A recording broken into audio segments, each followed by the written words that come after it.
ESPN studios. Welcome in. Hope you enjoyed your Labor Day weekend. We are back for a Tuesday edition of the Sports Huddle on SEMO ESPN, 1220 AM, 93.5 on the FM dial and online, SEMOESPN.com. Eric Shawn and the lead singer of the Mike Rennick Band in studio, inviting you to join us here in the EBO-MD Huddle Hotline. Here it is, 573-334-1220. 573-334-1220, the Huddle Hotline powered by EBO-MD. Nothing new for you 3-day weekends, but how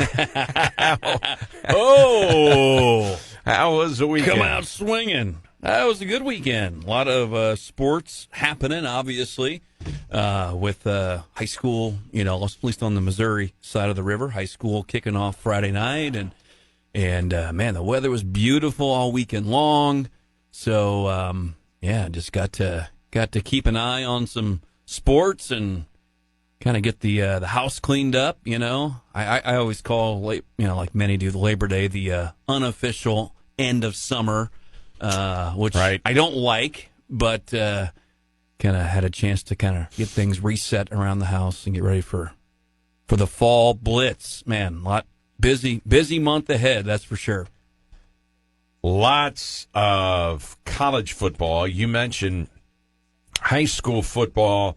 I think two of the big stories in high school football. First of all, big win for Jackson, knocking off Cardinal Ritter 23-20.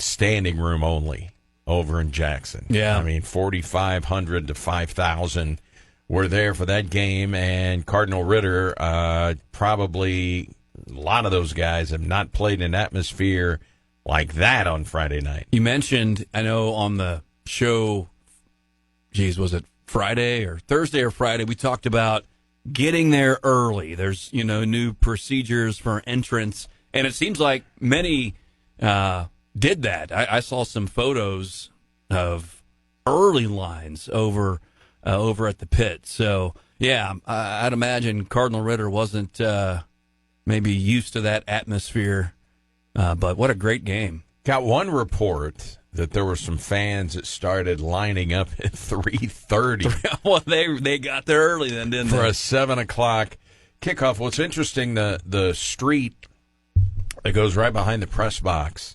that's where we have parked in the past. I had a media parking spot there. They have chain link now all along that street, and then gates that open, and then the metal detectors.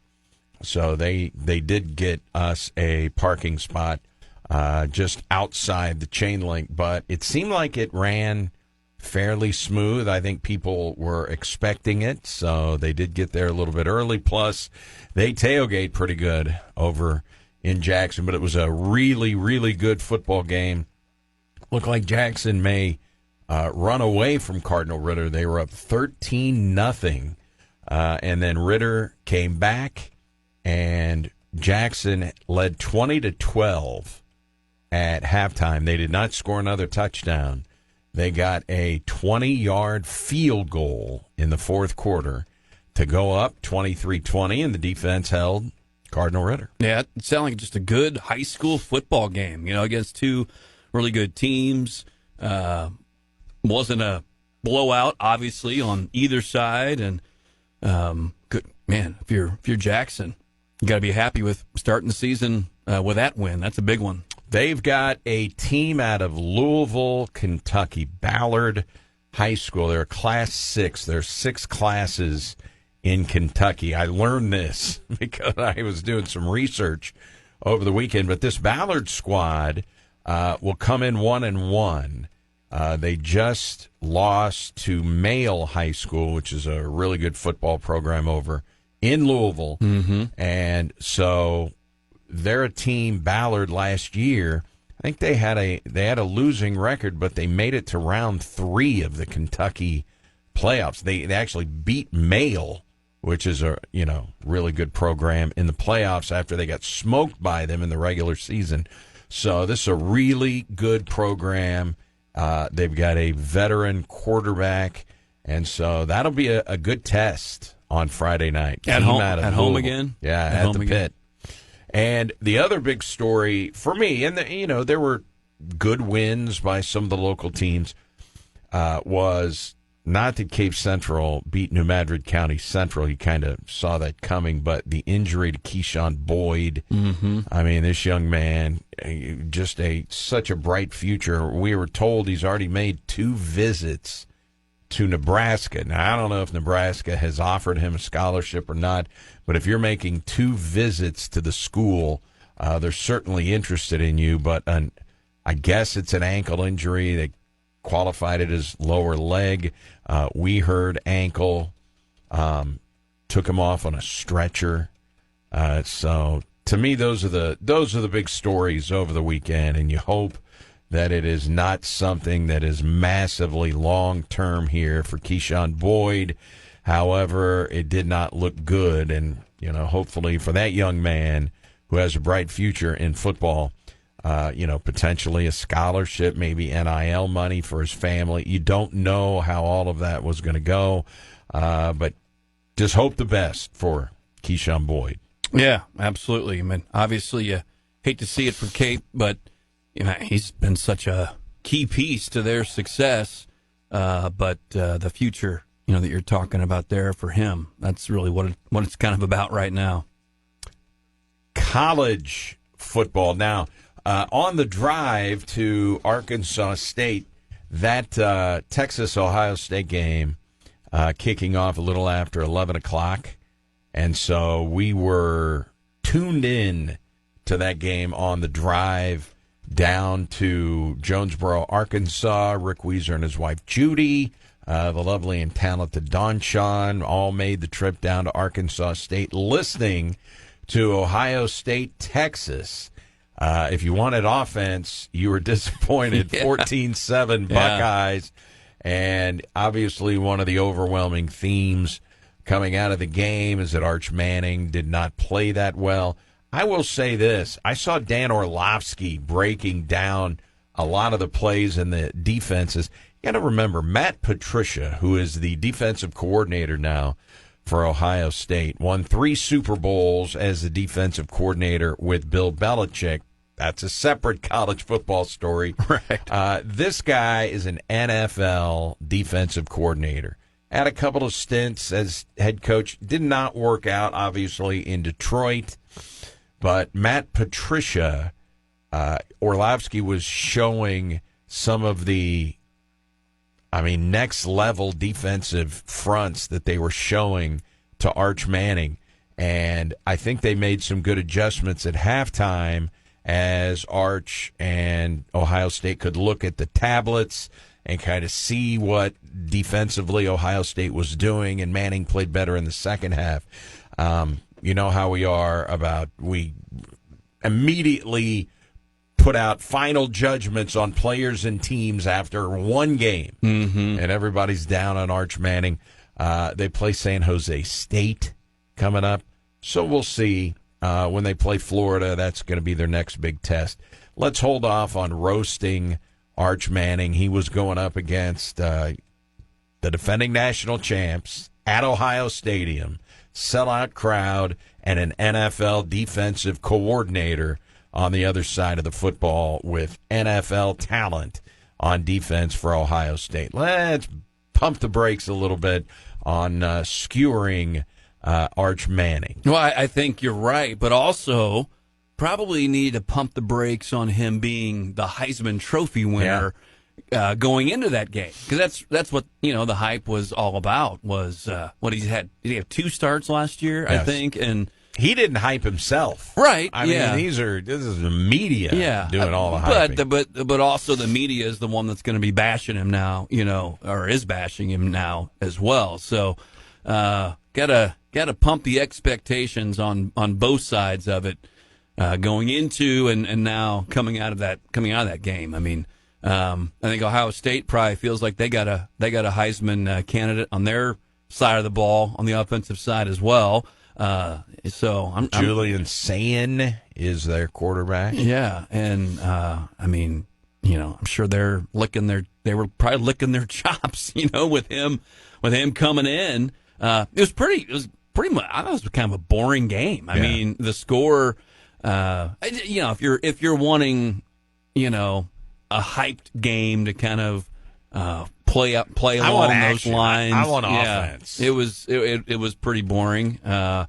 But when I didn't realize that he was the D coordinator for Ohio State. Yeah, and they I watched a decent amount of the game, and right off the bat they showed the sideline. They show him, and like, man, he looks really familiar. And then they go into his pedigree. It's like, wow. I mean, that's quite a guy to. It's a good hire to go up against. Good hire by Ryan Day. Yeah, absolutely. I mean, that was a stout defense. So that's how the college football weekend started, and then you had all kinds of storylines.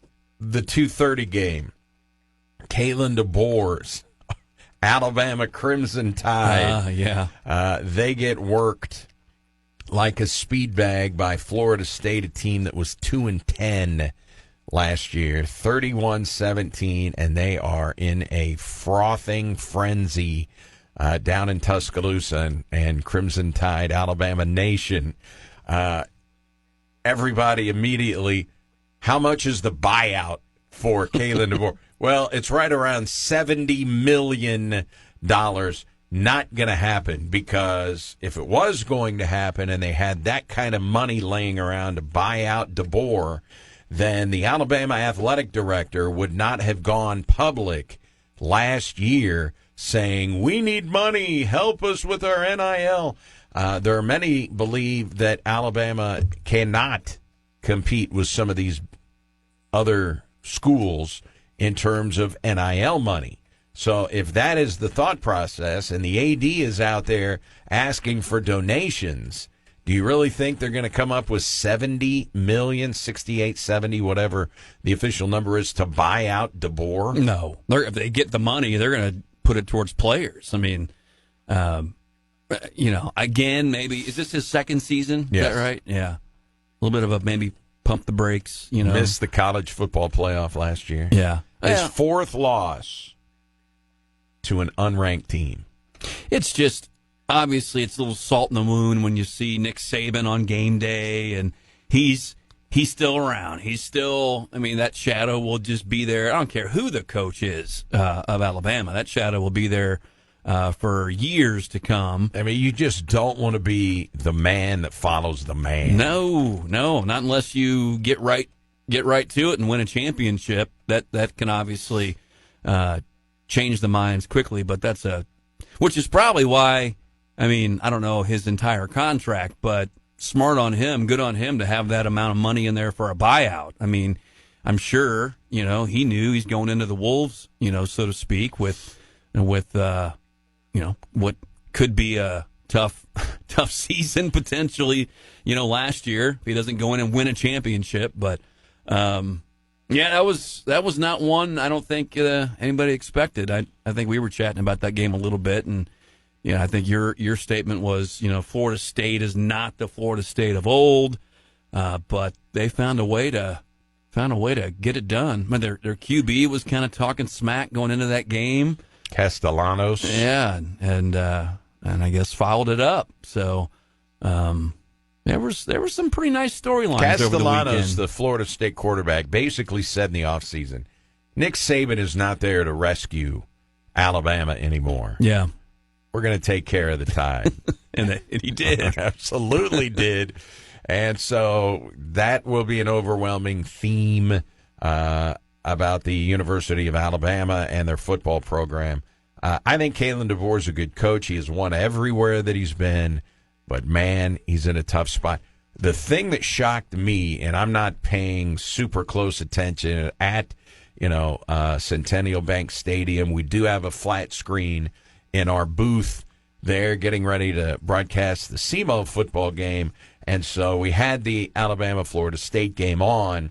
I wasn't paying super close attention to everything that was going on in the game in terms of some of the highlights that I saw after the game on some of these highlight shows, like Alabama players not hustling, not running hard to the football on defense. I mean, it is not a good situation right now for the University of Alabama, and that's a shame.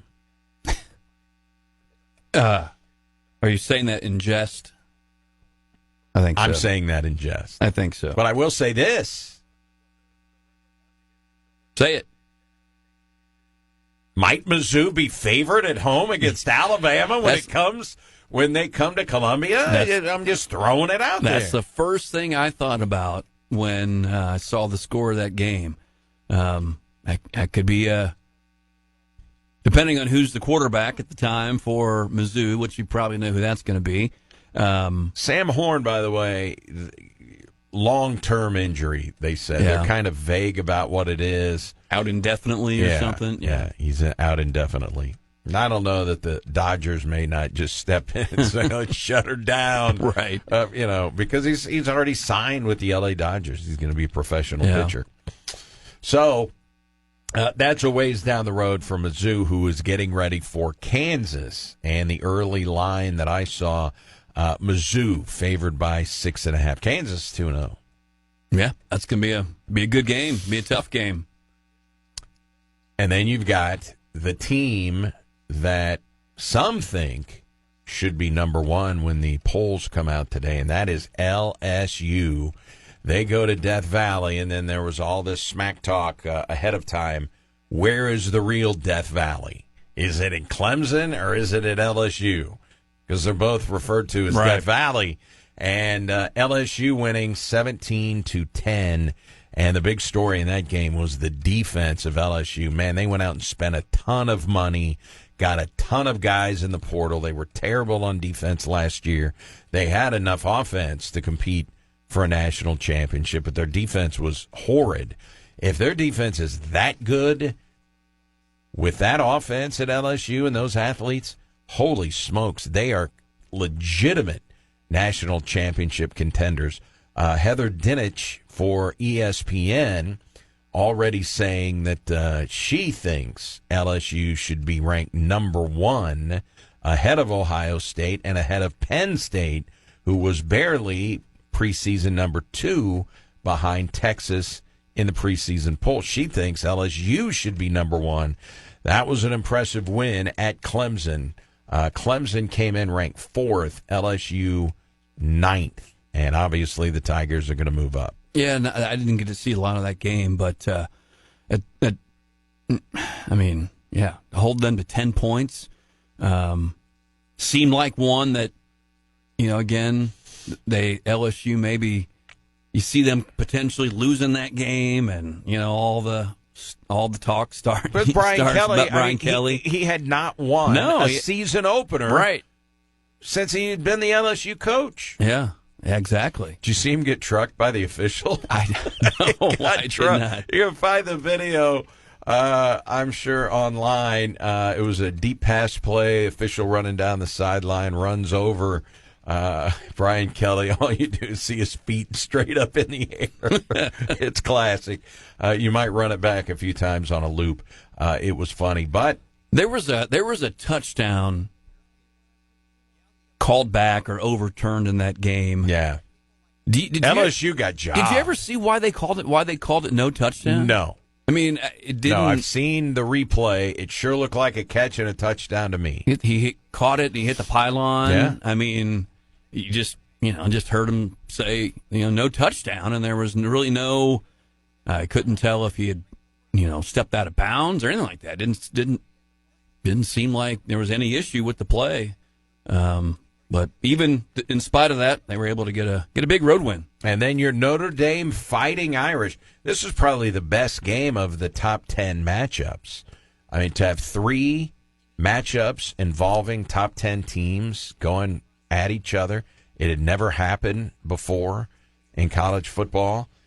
Notre Dame, number 6, Miami, number 10, and the Hurricanes beat the Irish 27-24 on a fourth quarter field goal That was a really good football game. It was. Notre Dame couldn't stop the rush. I mean, they just couldn't stop Miami. I know Miami had a good, offense last year. I think defense was okay for Notre Dame. I mean, that obviously also a pretty low scoring game, I guess. But man, they could not stop the running game at all. Miami moved the ball pretty easily on them. The transfer portal just boggles your mind. I mean, that was the one thing that stood out to me with watching some of these games. They reference a player. He spent 3 years here. He spent a year here. Now he's here. I mean, every player, it seems like, has been on the move. It's purely, and I know this is nothing new. I mean, it's just like free agency, And I didn't realize, that Miami's quarterback, was with Georgia last year. I mean, Carson Beck. Yeah, I think I had remembered hearing it a while back, but to see him, lined up with the Hurricanes was odd. But Notre Dame, a team that really doesn't use the portal very much. I think they had a couple players that if they mentioned, were portal players, but tough loss for them on the road. Luckily, it's game one, and that's the case for all these teams. It's the first game of the season, so you still got plenty of time to change things, make things right, and go on a run for the rest of the year. My favorite college football play-by-play broadcaster did that game, Sean McDonough, and at one point referenced Jeremiah Love being in witness protection. Why were they not using Jeremiah Love? I mean, he had 10 carries in the game. He caught 4 passes, and that was it. It was 10 carries for 33 yards. Jeremiah Love, an All-American who ran for 1,100 yards and 17 touchdowns last year, and he didn't appear to be a major part of the game plan. No. In the game. Well, the second half, and I don't think they were even in a situation where they had time to be able to run the ball, even in the second half, and it was just pass. And, yeah, he barely – there were a couple plays late there where he was the intended target and was able to, kind of break free and get some yardage, but not very much running from him. Yeah, they mentioned a couple of times on the broadcast, where is he at? Is he injured? There was kind of an injury late in the year last year that he suffered from, and there was no report of him having an injury. No, none at all. And he's still in there as well. You would think if he was hurt, you just wouldn't even have him in there at all. But not a lot of running. More running out of the QB than I think you probably would have guessed for Notre Dame. Several of those keepers that you saw last year on 3rd and short or 4th and short, but not a lot of love for love Sunday night. And then South Carolina, Virginia Tech, man, I'm telling you, Lenora Sellers, the quarterback for South Carolina, the real deal. He is really good. And when you talk about some of these games on Mizzou's schedule, right now South Carolina looks like they're better than Alabama. And they certainly have a better quarterback in Lenora Sellers. That game looks to be, well, you knew it was going to be a tough matchup anyway, but South Carolina looks like they're really, really good. Not that Virginia Tech is, but they did have to go on the road. Does South Carolina come to Mizzou, or they go to... I'm sorry, South Carolina was at home. Yeah, I think South Carolina comes to Mizzou. I think you're right, because they've got... they got South Carolina in 2 weeks. Alabama. They've got, I think A&M comes to Mizzou this year. Remember, the first 6 games are all at home for Missouri. Mm-hmm. So it is Kansas Saturday at 2:30. Then you've got Louisiana. Then South Carolina. Breather with UMass. And then Alabama before they go to Auburn. Yeah, it's funny how you look at a schedule And you think, maybe this could be an easier schedule for a team like Mizzou, and then you see some of these teams come out of the gate, and you got to think twice about it. And I've got to think, for multiple reasons, but one big reason, just the way that he used to treat the media after football games. Bill Belichick is likely getting grilled and skewered and lambasted on some of these talking head shows this morning with how badly they were absolutely boat raced last night on national television. Not a good showing for Coach Belichick. They take the ball 83 yards down the field and score immediately. And then you see all the camera shots. I mean, Aaron Boone, the manager of the Yankees, was on the sideline with a media pass. You go up to the Michael Jordan there? Luxury suites, Roy Williams, Michael Jordan, Lawrence Taylor, all in the same suite. I mean, if you're talking about the holy trinity of North Carolina, I mean, that may be the three dudes, right? Right, yeah. Roy Williams, Michael Jordan, Lawrence Taylor. Pretty much. Yeah, that and would by be. the third quarter, all the black SUVs that were lined up out front and any helicopters, I don't know if Jordan flew in on a helo, they were all headed for the exits in the airport to get the heck out of Chapel Bill. It was not going well for Belichick. Yeah, and his son, who's the defensive coordinator, they gave up 48 points. Now, not all of the points came against the defense. TCU had a scoop and score and a pick six. That's not on the defense. Right. But 48 points, the most points ever given up by a Bill Belichick coach team.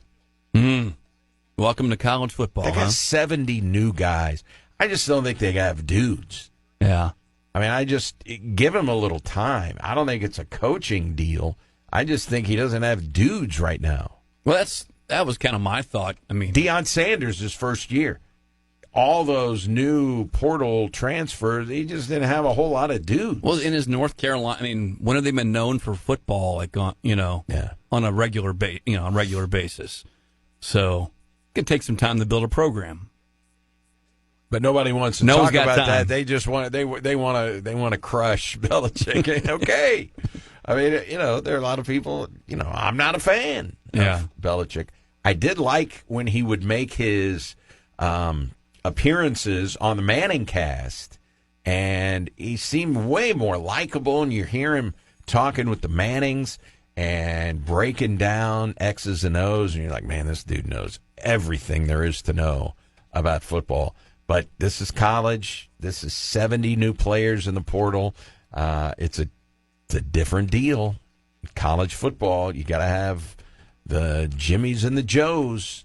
You can't go and watch the other team's practices. You can't videotape them. Video them. Maybe that'll be a part of the game plan moving forward. All right, we got to go start sending drones over the opposing team's practice. So the college football was really fun over the weekend. I mean, that was just a great weekend of college football with really good matchups. Now we're going to get Texas versus San Jose State. You're going to get a lot of that stuff. Yeah. You don't. I don't recall, and I think it's changed a little bit, but you just don't recall first games of the season. The Mizzou money game Thursday. It kind of seems like that's what they all traditionally do to start their year. It's nice to see this top 10 competition, these good matchups to start the season. I mean, it's how you get people kind of enticed right away. And so you go from those three matchups involving top 10 teams going at each other, and then week 2. You've got, coming off the big win over Texas, Ohio State hosts Grambling. Yeah. And then it is the Penn State Nittany Lions, Florida International, Texas, San Jose State. I mean, that's what we're in for coming up in week 2. Georgia hosting Austin Peay.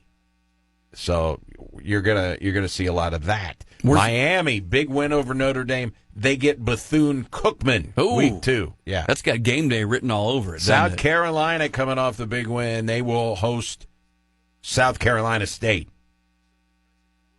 Yeah, I mean that's what you're going to get in week 2. The good matchup will be 14th ranked Michigan at 18th ranked Oklahoma. Well, they had the weekend. It's theirs. There was no NFL football. That's all going to be firing up, obviously, this week. So they were able to be the only show in town, so to speak, over the weekend with good college football matchups. Alabama back home Saturday night. Bryant-Denny Stadium, Tuscaloosa, hosting UL Monroe, Louisiana Monroe. 36.5-point favorite. So they'll win that game and all will be good. I don't think so. Don't think so. They are not, and I mean not happy. So there was one football game, really not of big note, but an interesting story came out of the game. So in 2005, we had the disaster, which was Hurricane Katrina. Right. And in 2005, SEMO baseball was down in New Orleans, which is where Tulane University is located.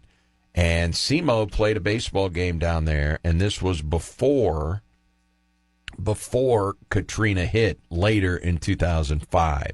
So we saw everything prior to Katrina when SEMO played Tulane, and at that time, Tulane was the number 1 team in the nation in college baseball. They had multiple guys that would go on to play Major League Baseball on that roster. So we were down there in 2005. Well, in their first game back after Katrina, Tulane went with helmet stickers to honor those, who were devastated by Katrina, because that's where New Orleans is, that's where Tulane is, New Orleans. And so before the game against Northwestern on Saturday, Tulane put in a request. They were going to wear the same helmet stickers that they wore when they came back and played their first game after Katrina. And they also wore white jerseys that day, and they were hosting Northwestern. Now, because Northwestern is the visiting team, they get the choice of jersey color, apparently. And so Northwestern declined to let Tulane wear the white jerseys. They had already planned on wearing white jerseys for the football game. Tulane then crushed Northwestern. They weren't able to wear their white jerseys to the same setup that they had after Katrina. This was all in honor of the victims of Katrina. And so after the game, Tulane head coach John Sumrall met the media and talked about Northwestern and their decision to not allow Tulane to wear those jerseys. Proud of our guys, man, for this to be we wore the green helmets today for the 20th anniversary of Katrina. I'm going to say one thing. I'm not trying to take a shot, but we requested to wear white jerseys because that's what that team wore. It got denied by the other team. That's their prerogative. But when you show disrespect to the city of New Orleans, that's what's going to happen to you. You're going to run into a team like this. They had a chip on their shoulder because I wanted them to wear the same exact uniform that team wore 20 years ago. Request got denied. We might have used that for a little bit of motivation to represent the city. So don't disrespect New Orleans ever. Whoa! Not taking a shot, though. Not taking a shot. Not taking a shot. That's what happens when you disrespect New Orleans. Hey, I get it. I mean, think of the the hurt that they have been through, just unfathomable, and So want to show some respect and pay tribute, and they were denied it. we went down there a few years after Katrina. Like I said, we were there in '05 with baseball. Well, we've been back down there in basketball and baseball playing the University of New Orleans. So a chance to see New Orleans after Katrina. We were there right before Katrina with baseball. And then after Katrina, man, it was shocking to see that city afterwards. Now they have, it's 20 years ago, and they've done a great job of rebuilding a lot of that stuff. But, that was a pretty big deal. If you're Northwestern. Yeah, what gives? Come on. That's.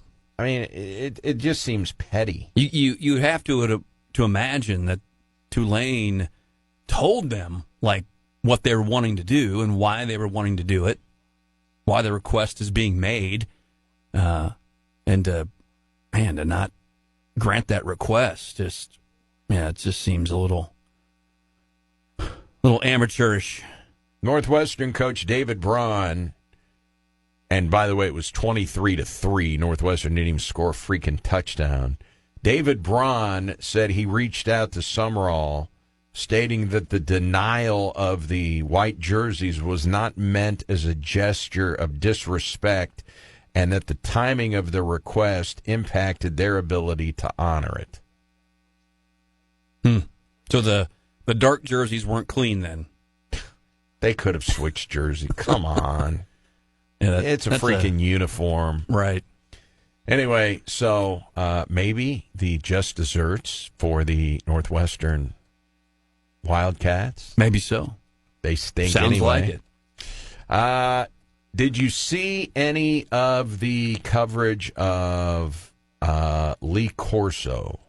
I saw the tail end. I saw the, I guess basically when they had moved the game day set onto the field and they had I don't know if it was the marching band or whatnot that made the Corso out on the field, and then he made his pick. That's kind of the part that I saw. How about the Ohio State band spelling out Corso? That was awesome. Yeah, because they had moved from outside the stadium, which is where they always have game day, and then they moved it for the final segment, on the field at Ohio Stadium. And it was a great honoring of Lee Corso, and they brought back all the old video and the very first time that he ever put a hat on. He put a Florida State hat on once, and the first time that he ever actually went with the headgear was Brutus, the Ohio State mascot. Yeah. And that's what he chose to wear. He was picking, is it going to be Texas or Ohio State? They're on the field. They've spelled out Corso. Was there any way he was putting on the Texas? No. Not a chance. No. Well, he picked a winner. Yeah. Everything started out good. I think if you would have paid attention and you saw the student that made the field goal, they do that field goal kick during game day, and he made it. And he crushed it. Yeah, and he was Ohio State. Awesome. So yeah. that was kind of like that was an omen that things were going to be going well for the team that day. So that final game day with Lee Corso, it is the most watched college game day ever, according to Nielsen ratings. 3.5 million viewers tuned in periodically throughout the show. The final quarter hour, which is when everybody knows Corso is going to put on the headgear and see what his pick is, 5.1 million viewers during that time when he put the headset on. That is the biggest viewership ever for college game day. Yeah, it's it came during the part of the show that you knew it would. At the end, when they were all on the field, they were honoring him. And, oh, by the way, when they went to the picking segment, first of all, he was the only one on the set that picked Florida State to beat Alabama. Now, that's his school, Florida State, but he's Right. still. He was 6-0 in his picks on his final show. 6-0, went with Tennessee, South Carolina, Florida State, Miami, LSU, and Ohio State. And keep in mind, Florida State was a 13.5-point underdog against Alabama. LSU was a 5.5-point underdog. Miami, 2.5-point underdog. So LSU was a road dog, and he went a perfect 6-0. Good way to go out, isn't it? I know some people say, he's not picking against the spread. That's not how they do it on these shows. No. Who's winning? Right. That's what they do. Yep. And he went 6-0.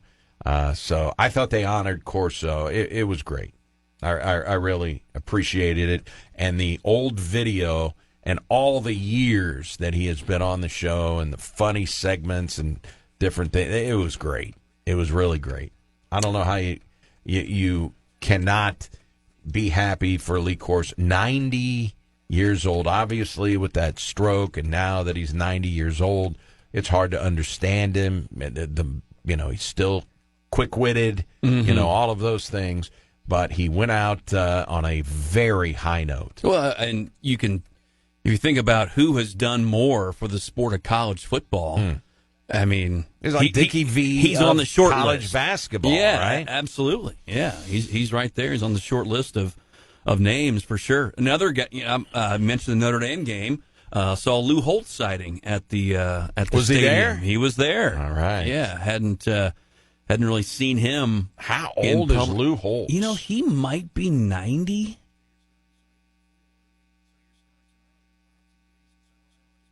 We're going to find out here very quickly. Normally, it would be quick if we had a computer that decided that it was going to go ahead and... It's just the computer is saying that you should just know this. You should already have this committed to memory. Correct. All right, here we go. Lou Holtz, 88, just turned 88. 88. Born in 1937. Wow. But at the game. At the game. I love it. He was there. All right, we had some Cardinal baseball over the weekend, and yesterday on Monday, the Athletics came in here.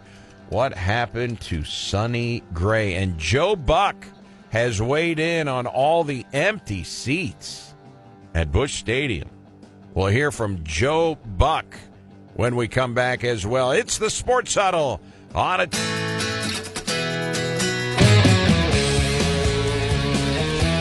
It's the Sports Huddle on SEMO ESPN Radio. Here's our EBOMD Huddle Hotline number 573-334-1220. 573-334-1220. The Huddle Hotline powered by EBOMD. Mike Rennick in studio. We had a day off because of Labor Day for the coaches show. So no chance to talk to Coach Tuke to kind of recap. And I talked to him after the game for our post-game interview on the Garbers Wrap. And, there were a lot of positive things that he saw. He was disappointed with a lot of defensive things, especially the defensive secondary. Basically, 3 pass interference calls in the end zone. So he was disappointed. Yeah. He was disappointed with that. That's probably the best offense that they're going to see all year. Some people may say, well, what about North Dakota State? Well, I don't know, because North Dakota State has a new quarterback, and their best running back transferred to Miami and was playing against. He was in the Notre Dame game. Yes. Yeah. So I really don't know about North Dakota State's offense.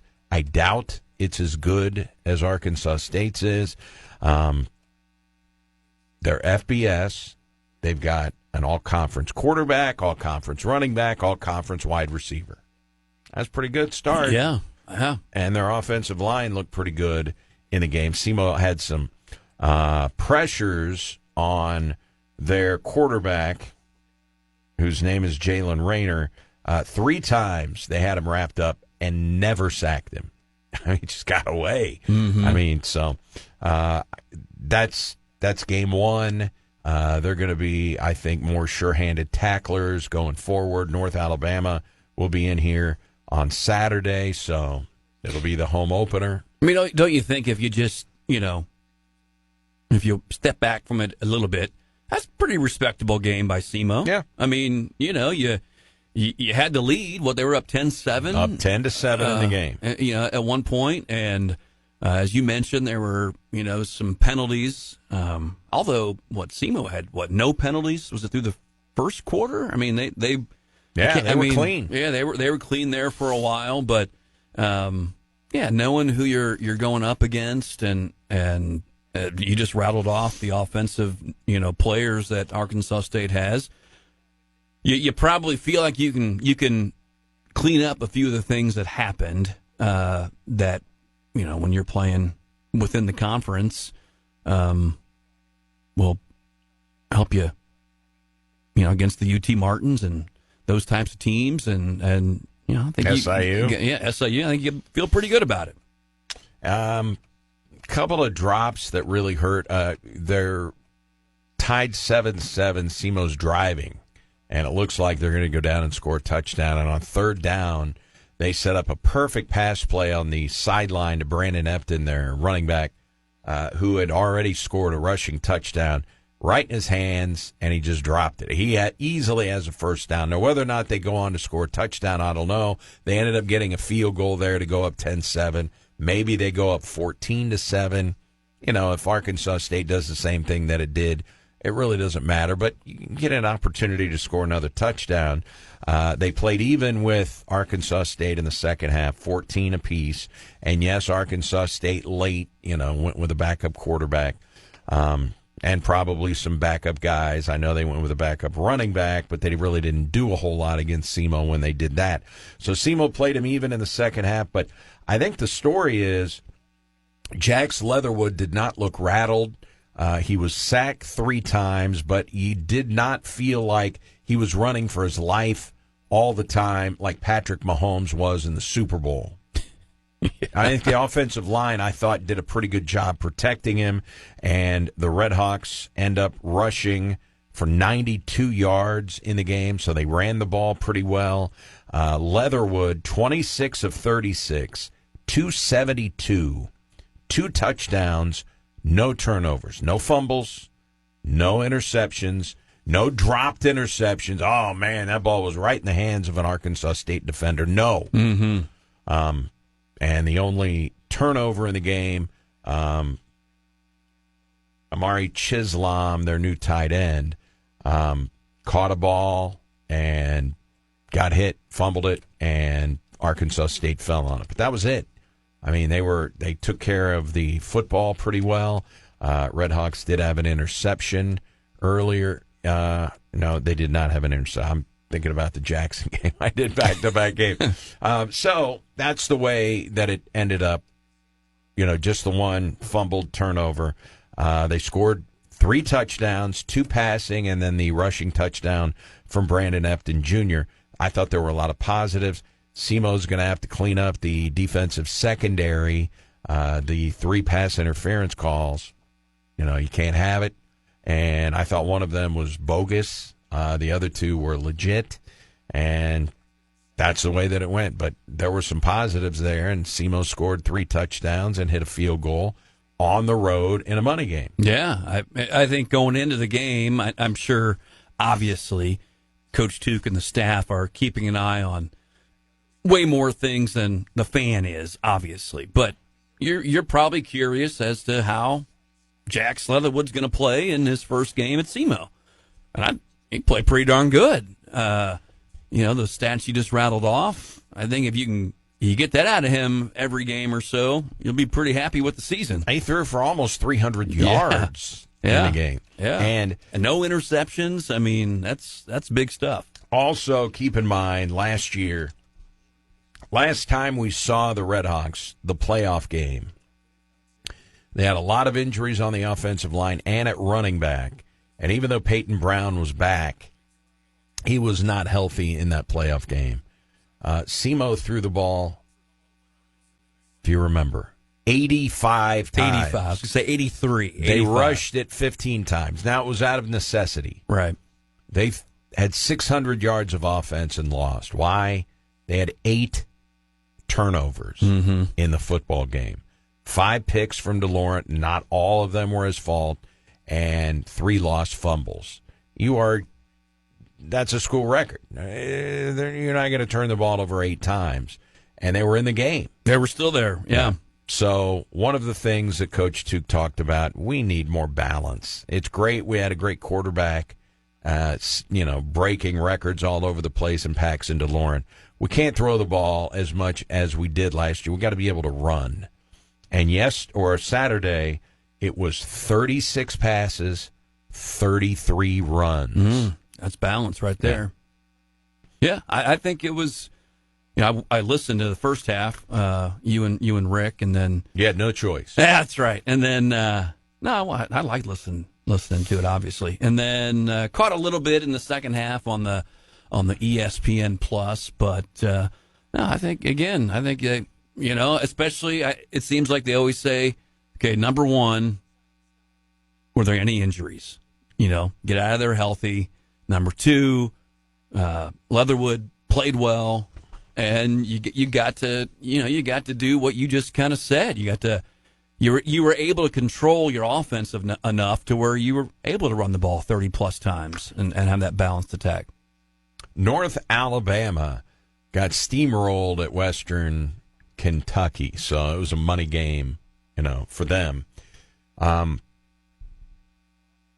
I don't know how good North Alabama is going to be. They're picked to finish 7th in that newly formed conference, the United Athletic Conference, which combined the WAC and the ASUN. It's the 3rd year for this new conference that they play in. But they're preseason predicted to finish 7. They rotated 2 quarterbacks in the football game. Both of them are dual threat guys. They do have an all-conference offensive lineman. They have an all-conference running back. So they do have a very good running back, and they use 2 quarterbacks. We did see Ari Patu transfer from Stanford in a game last year. He didn't do a whole lot and suffered a season-ending injury after the 3rd game of the season, but is back. But he split time in that game with another quarterback. So we may see 2 quarterbacks from North Alabama. What was the final score of that game last year, SEMO and North Alabama? SEMO beat them by... They beat them pretty good? Yeah, they beat them by... That was the week 2 touchdowns. Week 0 game last year? Week 0. And I got to think SEMO is going to be a favorite in the football game. All right. Hold on. You brought it up, so I want to give you a score. If the computer will oblige right now, spinning. Okay, it was 37-15. 37-15. Okay. Yeah, so SEMO handled them last year. And that was neutral site. Is that right? Correct. Yeah. They played it in Montgomery. Okay. Yeah, man. They're in. I think they're in Florence, Alabama. I think that's where their campus is, North Alabama. So 6:00 on Saturday at Houck Stadium. Man, a high of like in the upper 70s that day. It's going to be a fantastic day for home football game. I think at game time it's even going to be cooler than that. Oh, probably so. Yeah, I think just the high temperature 74. The nighttime overnight low 54. So I don't know. It's going to be in the 50s. No. When we play, maybe toward the end of the game, it might be lower 60s. But I think temperatures are going to be fantastic. Beautiful on Saturday. Yep. So you got one money game down, a home game before you go to North Dakota State. How about North Dakota State? I believe they are playing at Tennessee State this week. They played at the Citadel week 1. I mean, when SEMO plays them week 3, that's their home opener. At Tennessee State. I think that's what I saw. I guess that'll be at Nissan Stadium. Yeah, at Tennessee State. Maybe that's why they're doing it. So they're at the Citadel, and SEMO was there just a few years ago to play basketball, and Tennessee State. So yeah, they'll be playing at Nissan, and their home opener will be against the Red Hawks. Wow. So they should come play at SEMO then after. It's not a that's not the way they set it up. I'll be interested to see though how Tennessee State got North Dakota State to come to their place.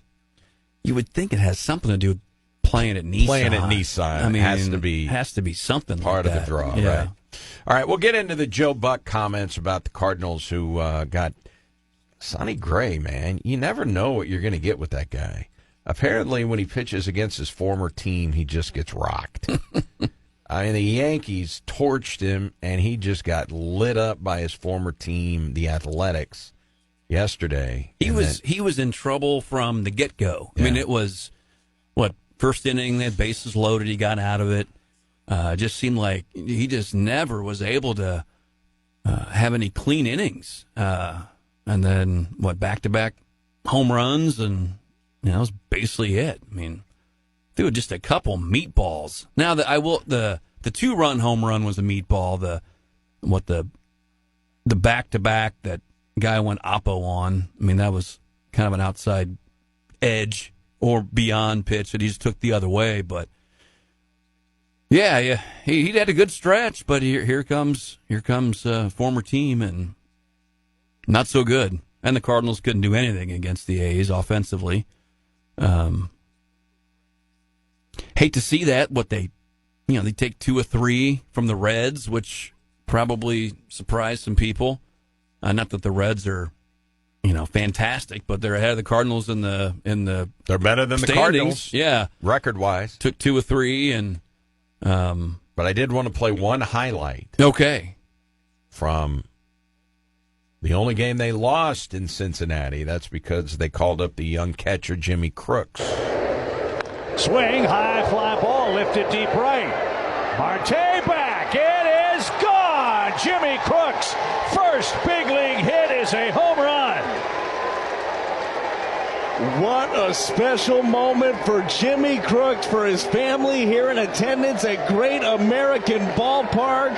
What a way to get your first hit, a big blast to right field. Jimmy Crooks is going to remember this for the rest of his life. It was a sweeper from Maul that he deposited for the first home run of hopefully a lot of home runs in the career of Jimmy Crooks.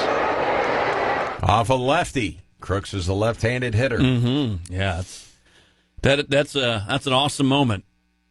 First hit, home run. I didn't realize. I know we can dog on Pedro Pajes at times here.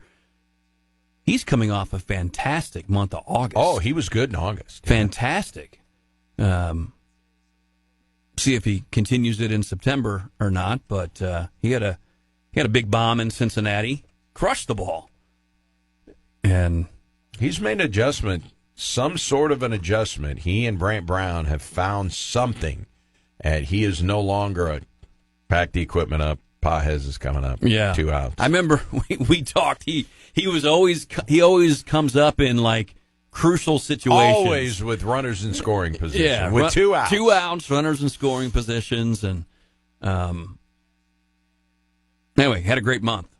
Nice. Victor Scott activated. He was available yesterday, and we're told will be in the starting lineup today. So Victor Scott is back. Alec Burleson is on the shelf. Joel Pozo on the 7-day concussion list. That's why Crooks got the call up. And, of course, infielder Cesar Prieto called up, and not J.J. Weatherholt, who every game he played since we last did a show, he's had a hit in every game. Heard Arenado is, I think, making his way back to St. Louis to get re-examined by the doctors. He's been down at, I guess, Jupiter, doing some workouts. He will be examined by doctors on Thursday. before possibly going through a pregame routine Friday. A rehab assignment could follow if all goes well. That's the official deal on the right shoulder strain of Nolan Arenado. Do we see him back? Do we see him back? I guess they've had Nolan Gorman. We haven't talked about this much. Nolan Gorman taking some ground balls over at first base. Well, keep in mind, Wilson Contreras is going to miss 6 games, right, because of the suspension. And somebody's got to play first. That was a discussion around that. Is that a potential future position for Nolan Gorman? If you have J.J. Weatherholt, you start looking around and trying to figure out a way to get at bats for these guys. Obviously at some point Donovan's going to be healthy again.